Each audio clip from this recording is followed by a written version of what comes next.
Hey there, investors. My name is Devin Moreno, and today I'm going to go ahead and break down to you a triplex deal here in Baltimore City. Now, I'm going to go through all the numbers, everything I think about, and whether I'm buying a good deal or a bad deal.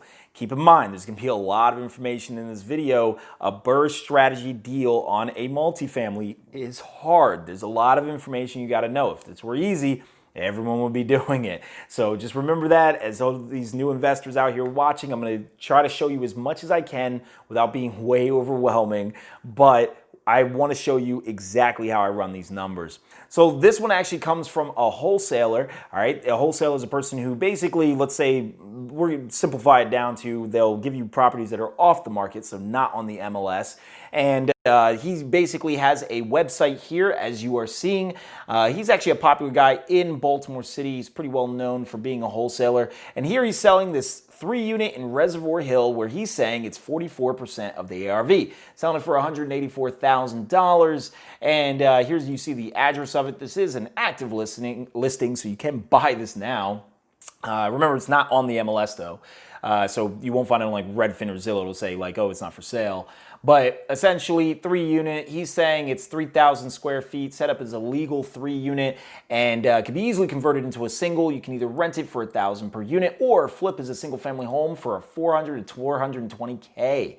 So that's what he's saying. That's what we can get out of this. And he's saying, you know, all these numbers he's going to throw at us. So before I begin on my numbers, let me tell you what I think of his numbers.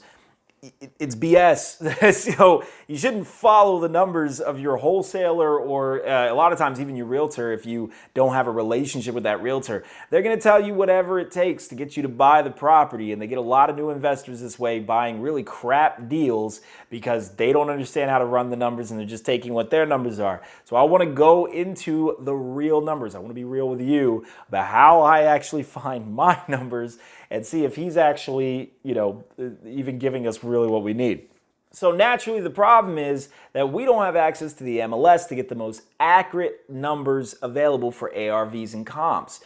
I mean, you could always network with a realtor. That's what I did in my investing journey. But many of us, you know, just have pretty much what we have on our computers. And then that's when we're going to use Redfin, Zillow, and these other apps that pull from the MLS in order to find information. So I'm going to show you how I go through that. So here I'm going to go on Redfin just to show you comps. Now this is Reservoir Hill right here. It's south of Druid Park Lake Drive, and then about west here of 83, north of North Avenue, and east of Utah Place here. And that's important because that's how appraisers pull comps. In order for you to figure out how appraisers pull comps, you have to note like, okay, they usually like to use these dividing lines of major intersections or, you know, natural landmarks. And sometimes they'll go out a little bit. So in the case of a multifamily, we may have to stretch it out a little bit in order to find multifamily because it's really difficult to find multifamily comps. But essentially what you're looking for is all these price points. Now this guy says that we can find 400 to 420K ARVs in this neighborhood. And so what I did was I went ahead and did filters down to a house, a townhouse, and a multifamily. I did for sale and sold. So all the blue ones you're seeing are sold and all the other ones are for sale. And immediately what sticks out is there's a serious lack of 400K. You probably see a couple of them. Here we got this house. We go into it, it's 6 bed, 6 bath. You know, it's larger than our house. And hey, what's the renovation quality? We can see it's a nice house. This is probably not going to be the standard that we do our renovations. So then let's look at another 400K one. All right, so here we got another 400K. 4 bed, 4.5 bath. Bigger than our house, actually, this time. And in this case, once again, it's probably a renovation standard higher than we're going to make a rental property. Now, he said that we can flip it as a single family home. So to do, and yeah, you could pretty much do that, you know, single family, and you might be able to pull off 400K. So just remember that when you're doing your analysis, that this is all based on you converting it. Now, if you want to do multifamily only, you're going to probably find that there's a little bit more difficult to actually find the numbers you're looking for. You're going to have to stretch out a little bit. He's probably finding comps in Bolton Hill. You got to be careful about that because Bolton Hill is a much nicer neighborhood. But then, yeah, you're starting to look at higher numbers. Just remember, these major thoroughfares are going to be most of your dividing lines. You can go outside of it. I'm not saying an appraiser won't do it, but you just got to be careful about that. So we want to be pretty realistic with our numbers here. We are getting some higher numbers here. We are getting some others. It's a little bit difficult to find the ARV without the MLS, so you may want a realtor to really run the real serious numbers for you, but that's how we find that. Now let's go on Zillow and find our rental evaluations, all right? So here on Zillow, we have one bed, all right? What I did was I pretty much said one bed, exact match, one bath, all right? If we convert this to a single family home, I can guarantee you this will not cash flow. So we're gonna keep it as a multifamily. Those cash flow much better. So here we're seeing them. All right, so one bed, one bath, $1,000 a month it's renting for. Here's another one, $950, $750, but it's a much smaller square footage. You're gonna see in the pictures that I'm about to show you, what exactly ours is, but that's smaller. This is smaller, 1K. Here we got Bolton Hill, which is a nice evaluation because it's a nicer area. So if people are gonna pay 1K for your property and 1K for Bolton Hill, they're gonna go to Bolton Hill instead because it's just nicer. But note, it's a little bit more expensive. All right, so we're being reasonable in our estimates here that we could probably pull 1K for a one bath, one bed unit here in Druid Park Lake. All right, so let's run into the next part of our numbers here. We're gonna talk about what exactly this entire property looks like. So when you walk up to it, it's actually a beautiful neighborhood. It's beautiful outside, love the area. You go in there and you immediately get into the first unit and you're gonna note we're walking into the living room and then directly from the living room into what he's calling the bedroom. So note this operates more like a studio and we can't convert it into 2 bedrooms. This is important. 2 bedrooms are better for a variety of reasons rather than 1 bedrooms. You can't grow into a 1 bedroom. I mean, if you have a family, if you have kids, if you have a significant other, you're probably gonna wanna move out and seek other things. So vacancies are gonna be a little higher. You can't charge as much in rent. You're always gonna get better evaluations out of a 2 bedroom than a 1. So we do wanna search for how can we turn this into a 2 bedroom. And in this case, just by the way you're walking in, you're probably really not gonna be able to do that unless you shift the entire place around, which will get really expensive. So we walk through it, and essentially we have the bathroom. It's in pretty poor condition. There's some ceiling damage. We definitely got to glaze the tub. It's a cast iron tub, so it's going to be expensive to remove. But we're looking at the piping. We're seeing copper piping, which is great. We're going in the kitchen. The kitchen is pretty much what looks like a rehab process, but hasn't actually been finished or really just kind of only just started. So we're probably not going to use what they're using here, but we might be able to salvage some of it, possibly. But we're not going to use that in our estimates. That'll just be nice if it happens. So once again, we're going into the upstairs, and the upstairs you're going to see other different style rooms. Here in this case, we can walk through it in multiple different ways. Maybe you might be able to get a 2-bedroom out of it. It'll be a little tricky because you don't want the other bedroom to have to walk across the hallway to the main hallway in order to get to the bathroom and the kitchen. So be careful about thinking, oh, well, one side I can turn into a bedroom and the other side, it can be a bedroom. It'll get a little tricky if both bedrooms don't have access to all the common area stuff. So basically, without going into that, we want to look at the things like the furnace. Are the furnaces new? No. In this case, they're definitely old, so we're probably going to be replacing those. We want to look in the sinks and in the showers. What is the plumbing like? Here we see copper plumbing. Now, this is important. If it was galvanized plumbing, that corrodes over time with exposure to water. So I don't know really why they put these in there for all these properties, but it corrodes over time. You definitely do not want to use this type of plumbing if possible. So in this case, you don't have to rip all that out. That's great. Maybe no plumbing permits in this case. So we'll get into the permits and why that would be required, but we note here we're probably fine, but we are going to be redoing a lot of these bathrooms, especially cosmetically, because they are a dumpster fire. So we're going to go into the upstairs kitchens, and you can see, once again, here's the upstairs showing the layouts in the rooms. You can generally see it's a lot of cosmetic. We're definitely going to have to repaint, and most importantly, we're going to have to rip out this lead paint. All right, so this is an annoying issue in Baltimore City. Lead paint is everywhere, and unfortunately, lead paint will get you lawsuits. If anyone gets lead poisoning in your house or even visiting your house, you can be sued and you will automatically lose. So what we want to do is get rid of the paint in the house. The exterior of the house is not as important, but inside the house, you want to get rid of all that. Where do we find lead paint? How do you detect it? Well, if you bought the home already, you can get a lead inspector to come in and he'll X out, exactly what the lead is. But otherwise, it really comes down to your eye. You kind of know what it looks like after a period of time. It almost looks messy compared to normal paint. But essentially, it's oftentimes on wood, and it's often on like treads of stairs, baseboard, basically baseboards, essentially door frames, You might find it on basement walls occasionally here and there. I mean, these are the typical areas you find lead. We want to get rid of all of that. All right, we want to realistically demo it out and then replace it all. That's going to tremendously add to our costs. As for the outside, if you want to go fully lead-free, you can do that, but you're probably going to want to save on costs and just keep it limited lead-free. I'll get into that to a different video, but essentially keep it, just no lead inside the property. So with all that in mind, we're next going to look at the electrical. You're probably going to want to look at like the panels. Do you have enough electric? How many outlets per bedroom? You generally want like a minimum of 2. You want outlets in the bathrooms. You want, just make sure your electric is good. If you need to, you can bring in contractors. But remember, if it's a really, really good deal, these deals go quick. They're really, really fast. So they'll often go by in like a day. So, chances are you won't have time to bring in all this. It'll take like kind of an eye for it, which is why I often advise on my channel, do not go around searching for a great deal. Just find a good deal that you have time to kind of experiment with and learn how all this works. So now we're gonna go ahead into my pro forma. Pro forma is my spreadsheet on how I analyze this deal. So let's go ahead and bring you on it. So here on this pro forma, you're gonna have a lot of numbers. Immediately, you're probably gonna be way overwhelmed by all of this. All right, so I'm gonna break this down to you bit by bit. You don't have to look at all of this at once. Let's not do that, all right? So color coding, all right? If it's yellow, that's a number I change, all right? That means these are variables that will impact our deal. If it's any other color or just clear, then that means we're not gonna touch it, all right? So what we're looking for is this right here. This is the important part.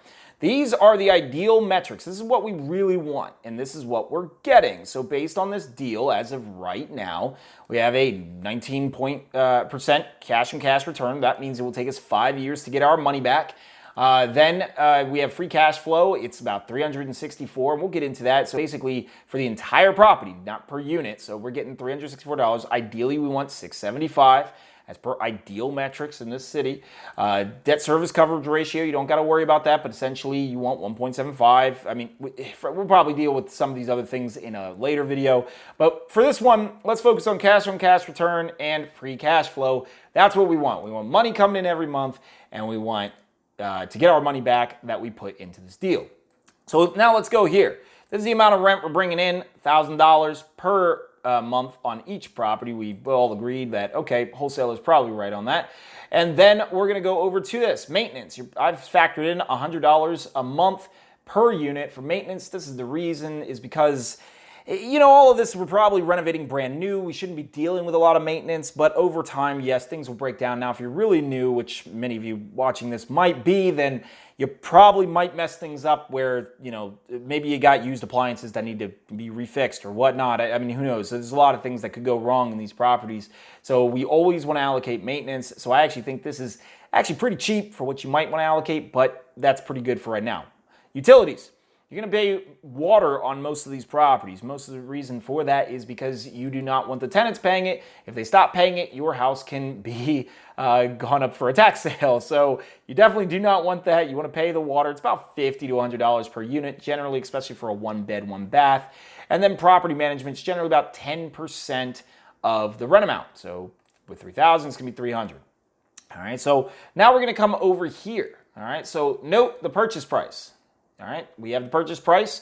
We know the down payment. All right, if you were to use conventional financing, that means you're using a bank financing. You would need $36,000 to buy this property. In this case, we're probably going to use hard money because it's a wholesaler. They don't want cash. You can just pay straight cash for that if you have it, but most of you probably might not have $184,000 sitting around plus the amount you need for construction. So we'll get into that. Here we got our evaluation, the stabilized value. Remember from our ARV lookup, we're not really confident we're gonna get that 400 unless we flip the home into a single family, but we're not gonna flip. We're trying to keep this as a multifamily, so let's be a little bit conservative here. Let's say 380. I actually think this is still probably pretty high, but remember, just get an actual realtor to analyze your actual comps because it is a little harder on multifamilies. Now, leverage 70%. This is for the cash out refinance.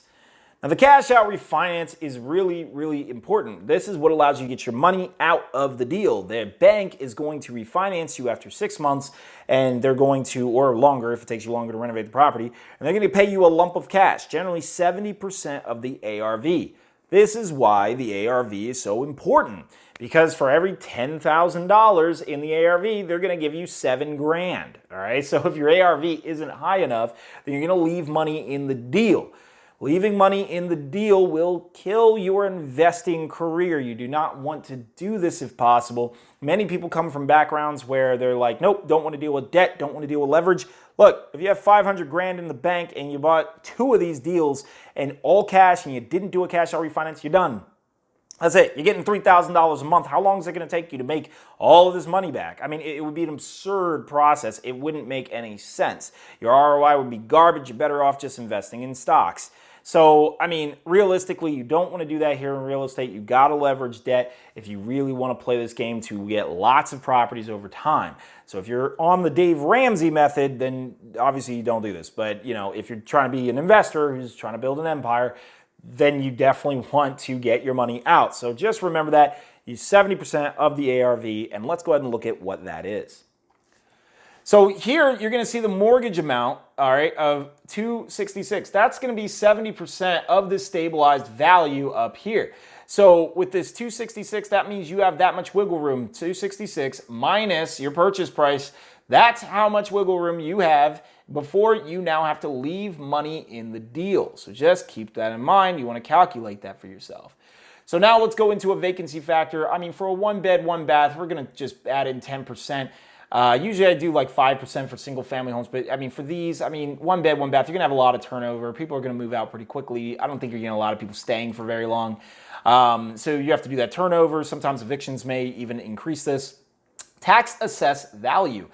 Now this is really important in Baltimore, and let me tell you why. So taxes in Baltimore are probably the most ridiculous in the nation.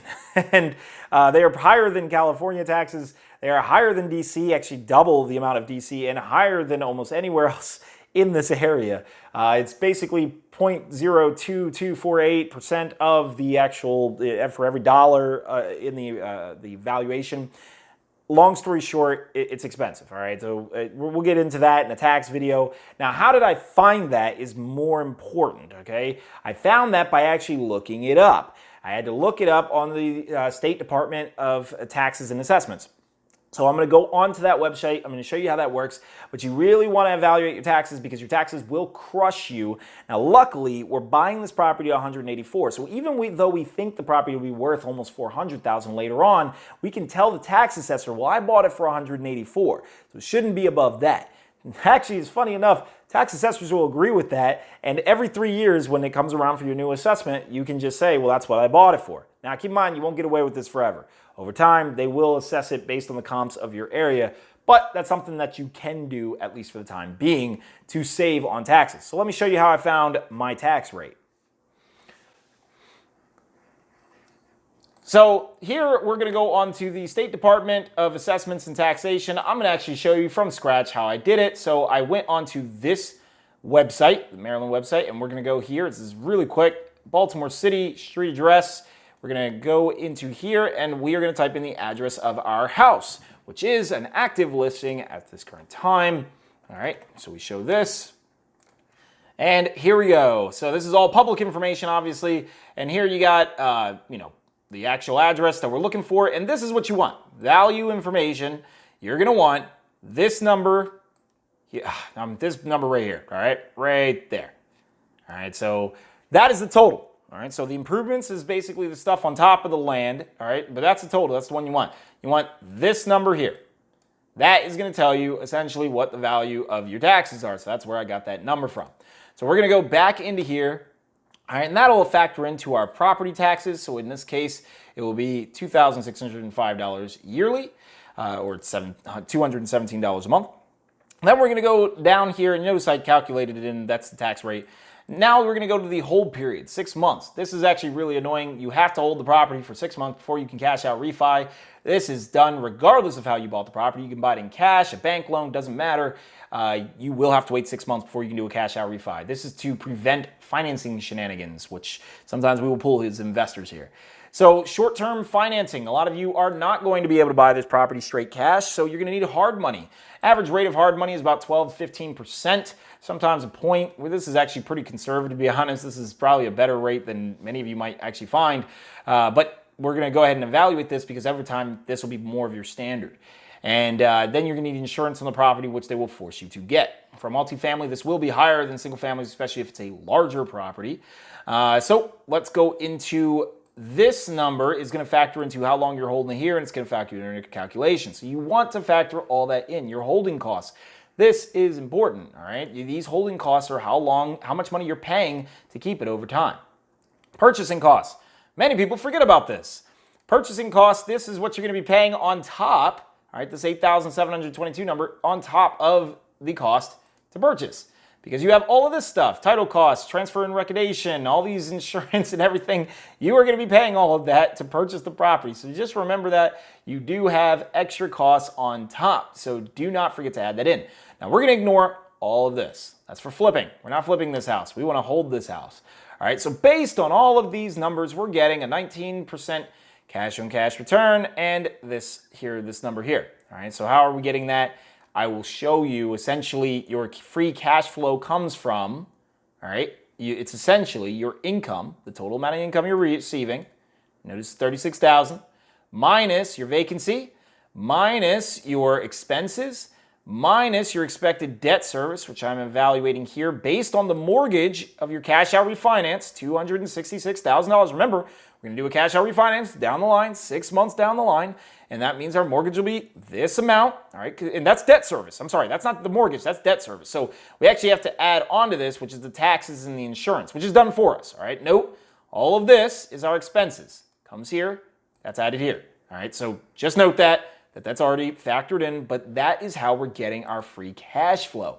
So this is crap. So we have to figure out how to enhance this property, turn it into 2 units or something. Otherwise, this is not going to work. But the cash on cash return is not bad. 19% cash on cash, that's pretty good. I wouldn't go below 15%. So next, we got the cash left invested in the deal. Note this number here in green, all right? This is the amount of money we are leaving in the deal. If you cannot leave 22 grand in the deal by the time you're done with it, then I wouldn't recommend buying this property. You have to note that your cash on hand is your lifeblood. You cannot buy more properties or finance more properties without cash in reserves. You need at least 3 months cash in your bank for every property you have. And not only that, you're going to want reserves for all these maintenance and everything like that. If you decide that you're going to just blow all your cash, you will find yourself in a major problem. Note the current issue we're having in today's times. If this had happened to you and your tenant stopped paying rent, you would lose your properties if you didn't have enough in reserves. So you need to hold on to your cash. So, $22,000, if you have 500 grand in the bank, not an issue. If you have 30 grand in the bank, it's an issue. So just keep in mind of that as you evaluate your deals. So let's go into the construction. What exactly am I thinking as far as the construction here? I'm going to show you my numbers on the screen. Once again, I'm trying not to overwhelm you with all these details, but for many of you out there, you may have wanted to know what are the numbers I'm expecting on a construction like this. So on a construction like this, here you're seeing a lot of new numbers on this tab, all right? So I'm just going to break it all down for you. This is essentially all the numbers that I'm expecting, going to a total of $65,000 in reno. I'll be honest, this is cheap. This is really, really cheap. I expect it to cost a lot more than this, but I am doing like the bare minimum. A lot of times I often add in a contingency, which is essentially just 10 grand just for unexpected. All right, so a lot of times I'll just place that in for any surprises because you will have surprises, but I still think this is actually pretty cheap. We are doing the bare minimum to get this done. So essentially for drawings, we're looking at $1,500. Essentially that is the cost to draw out the entire area and show the HVAC. Hey, this is where you're placing your ductwork. This is where the electrician is placing all his outlets, all of that. So you're getting someone to do that. It's not an architectural drawing, it's just layout drawings. But you do want someone who knows how to do it. So essentially your permits, if you're digging into the walls and changing structure of things like electrical or HVAC, you're going to be pulling a permit. It's about $500 a permit. I've just allocated about $1,500 just in case we have to pull out 3 different permits, and it's likely we might need to, especially for the HVAC. So as far as mind about permits, many of you may be confused about what do I need a permit on, what do I not. You can actually look this up. It's just what simply is required for a permit in Baltimore City. Most of the time, the easiest answer is if you're doing something foundational within the walls, if you're changing the electric within the walls or changing the HVAC within the walls, then you need a permit. If it's outside of the walls, then you don't. So it's like anything structural. Some of them might surprise you, like insulation. If you put insulation in the walls, that requires a permit. But otherwise, that's the general idea. So if you're just replacing a vanity or a shower or something like that, you do not need a permit for that, so you don't have to worry about that. So in this estimate, we're doing about $1,500 in permits. Demo for $4,000 is generally how much you'll need for a single family home of this size. If it's like a full gut. In this case, we're not doing a full gut. However, we are doing a tri-unit, which will add to the complication. So we're just estimating $4,000, but hey, if it's less than that, we're going to be pleasantly surprised.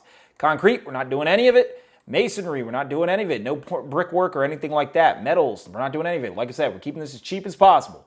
Now we're going into the windows. So windows, I did 6. So let me say that windows will crush your deal. And so if you have a lot of windows in your house, they can probably be the death of your deal automatically. Windows are $250 a window. They take forever to even come in. And so what you want to do is start off like counting the windows in your house. And you're just going to know it's about $250 to install and have the material for the window itself. And that's for a simple window. If you have a more complicated window, you're in historical districts or anything like that, then you're going to have more money towards your windows. Luckily, we probably don't have to do that here, not in this neighborhood, but with the windows, what we can note is we're not an end unit. So an end of group unit generally will have windows on the side of the house, which this one doesn't. So it's only really the front and the back of the house. And we note from the pictures that it's generally about 2 windows per unit. So it's not a lot of windows. That's good. We can estimate maybe half of the windows to be broken per house, but we are probably going to go in there and actually test the windows, but we're just doing an estimation. We don't know if what if you lift the window and it shuts automatically and it's just broken that way or whatever. So that's our cost for the windows, but just keep in mind windows are definitely important. Next, you have doors. We are going to be putting in new exterior doors. A lot of them probably have lead paint, so this is 1 per unit and the front of the house. Then you have interior doors. This is for your bedrooms, bathrooms, kitchens. Remember, sometimes we might be a little less than this, but this is just an estimation. Then you have the front door. I didn't do. I have 0 for that, mostly because of the fact that this number here takes care of it. But sometimes you have a really fancy front door. Framing will get really expensive on you. That's pretty much going to be like, I don't know, $8,000 for a full gut and, redoing all the framing. In this case, we have very minimal framing. A lot of everything is fine. We're not tearing out the walls and redoing them. So I just have that in there as a placeholder of $4,000. That is probably about half the cost of a gut of a normal single family home of this size. But just note, it can cost quite a bit. I've added nothing for base trim or anything, but a lot of times that base trim will have lead on it, so make sure if you have that, you definitely want to get rid of it. Cabinets, I did 10 cabinets per unit at an average cost of $190. This is very cheap, basic cabinets that I got from my local reseller. Essentially, that's 30 cabinets. You're gonna have the cabinet labor, generally about $1,500 per kitchen in order to install these cabinets. You have the delivery, you're not gonna get them yourself, so that's another 3. You're gonna have tub glazing. You're gonna have, the reason tub glazing is because, these are cast iron tubs. They're gonna be very expensive to demolish and remove. You could add it into your demo cost, but essentially, I'm gonna assume we're just gonna glaze them, maybe keep that old vibe. Cabinet pools, like I said, we're estimating everything. There's a pack of 15 in cabinet pools. Let's go back up here. Roof repair. So this is a very small roof. Probably we can just put a new roof on top of the old existing roof and we'll be fine. Now, if there's too many layers, this is going to get more costly because we had to do a full tear off and then put a new roof back on. But in this case, we're just going to estimate $2,000. We're just going to put a new roof on top. No wow factor. We're not trying to do anything crazy. Dishwashers. Yeah, we're not putting any dishwashers in the house. So the reason for this is because dishwashers are one of those things that break all the time. If you have a low-end property, you don't need a dishwasher. If you have a high-end property, then now you need a dishwasher. So the reason for this is just, tenants put noodles and turkeys in the dishwashers and then they break and it's a constant nightmare. But we want to leave space for a dishwasher in your home. That way when you sell the property, you can put a dishwasher in and increase the value of your home. So for now, no dishwasher. Then we got the all of these, you can estimate the cost basically by dividing by 3. And you'll note here I put rental grade, white rental grade stuff, not stainless steel. That will affect your ARV. So your ARV will drop if you do not put something better in there. So note these will all fluctuate a lot more. And also keep in mind, I used an appliance reseller, okay? I did not go to Home Depot and buy these new. I went to Home Depot, this appliance reseller who fixes appliances, and they sell me used appliances they fixed up. These guys are a lot better to do with rental properties. So as far as plumbing, I have a hot water heater. It's about $1,000 for all the labor and the material combined for a 50-gallon hot water heater. This is going to be pretty standard. So we're going to replace all the hot water heaters in the house. We don't want to deal with them. HVAC. I'm assuming we need new furnaces throughout the house. We saw the furnaces are in terrible condition, but also we have the ductwork that possibly needs to be replaced in some of the areas. We're going to allocate $9,000 for that. Generally for a single family home, it's about $7,000. So I actually think I'm kind of underestimating a little bit for a 3-unit, which you will need 3 different sets of ductwork. I mean, if I really, really wanted to bump that, I could, and I'll show you what that would look like. But the panel, we're going to put in for electrical about, $3,000. This is really, really low, $1,000 per unit. The reason why is because we're not doing any panel upgrades for right now. You want to look at the panel, make sure you do need to upgrade. And if you do, that's going to cost a lot, about at least $1,500 per panel that you're upgrading. And then you'll have to redo all the electric, which then this number becomes about $7,000 per unit. So I'm pretending that all the electric is really good in this property, so keep that in mind. Then we have earthwork here. You're not doing any of it. No exterior improvements. And then you have all of this stuff. Look, garbage disposals, factor them in. Toilets, factor it in. Here's the cost per unit. You got to have a new toilet for each of these. Vanities, we're putting in new vanities. We're putting in new faucets. We're putting in new kitchen faucets. We're putting in new vanity lights. We're putting in new ceiling fans. You want a ceiling fan in your bedrooms. It definitely increases the value of the home, at least from the tenant especially, and can also from an ARV perspective, just slightly. But it's one of those things I definitely add in. Exterior lights, one in the front and the back. Tile, we're not even going to do tile. We're going to go ahead and keep it cheap. Labor per bathroom due to all this. About $1,250 per bathroom. These are very small bathrooms, tiny little things. We're doing tub surrounds. We're not even going to tile it up. $400 for a tub surround. Fit them all in there in the cost of this labor here.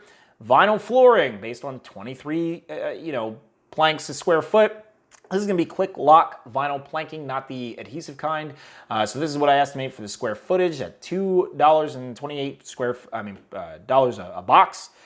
And keep in mind that will add into the $1 a square foot for labor. I'll be honest, most of you are probably going to get this number here, which is going to increase the cost. So just keep that in mind. Hardwood refinish, this is to refinish all the hardwood in the house. You could just vinyl plank the entire thing, but it'll probably add up to be about the same, if not more, just to do the vinyl. So here we are, once again, doing it cheap. This is the amount for all the square footage of the house, all the houses, keep in mind I'm factoring in. And then you need the underlayment, which is what goes under the vinyl. And then you have the painting. I've just estimated about $300 a room. The rooms are not huge, but this could go up. Then you have doorknobs, trash hauls. Trash haul is a bit of a gimmicky thing. That goes by weight, but you can estimate you're going to have about 4 trash hauls in this throughout the entire time you're there. Keep in mind your contractors will make messes and such that needs to be hauled away. This goes by the weight, like I said, but you can estimate about $300 to $500 a trash haul for a reasonable size haul. What is reasonable is something you will gauge over time, but it's generally something that will fit a big dump truck.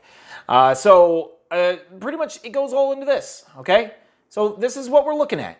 This is the total cost of your renovation, and this is probably low. And remember, this is with a $10,000 contingency, and it's maybe we'll say for this, cheap version of our renovation, you're going to get this. And what does that do for us? All right. Note here, I've changed some numbers here. Where what if we decided, all right, we want, all right. So earlier we saw this at $380,000, and we had an evaluation like this. But what if we wanted to get this cash flow up? Yeah, we could tell the bank, hey, only finance for $300,000. Don't do it for $380,000. So now it's $210,000 mortgage, which means your debt service is lower. And hey, what do you know? Our cash flow is on point. But now our cash on cash return is shrinking because you're leaving more cash in the deal. So you can see, you can play with these numbers all you like, but it's really going to be very difficult to make this deal work. And that gets into the conclusion that I have that this is a crap deal. I'm just being real with you. So I saw this deal about 2 weeks ago, and it's still sitting here. And now you see why. I mean, good deals, they'll be off the market. I didn't buy this, obviously, and neither should you. And this is why you should really ignore a lot of what wholesalers say. A lot of wholesalers, and they're going to throw numbers at you on how this will work and what your renovation cost is and all that. And they're going to make the numbers work for you. And, you know, this house is going to be on the market until either the wholesaler drops his price or the seller drops their price, if you know how wholesaling works, or so that way they decrease the spread, or a new investor who didn't watch my videos or do any research comes and buys them. And so it's unfortunate. Someone is going to run into a problem with this house. And so, yeah, I wouldn't recommend buying it. But hey, if you want any more deals like this, me showing you how this works, I will definitely put out more and more like single family, smaller properties. I just did a triplex because, hey, everyone wants a triplex. It's also not in a bad neighborhood. It's actually a pretty nice neighborhood, and that makes the attractiveness of it. Obviously I didn't analyze this for flip potential, but that it could be a potential exit strategy. Maybe, obviously you'd have to go through a higher evaluation for that. But remember, just on our cheap renovation, we found that, you know, there was a lot of money being spent here. So imagine you're doing a fancy renovation and you're trying to really make it look nice. You got to do a lot more demo and such, and a lot more expensive materials. So, all right, hopefully all you found that educational, and I will talk to you all very soon.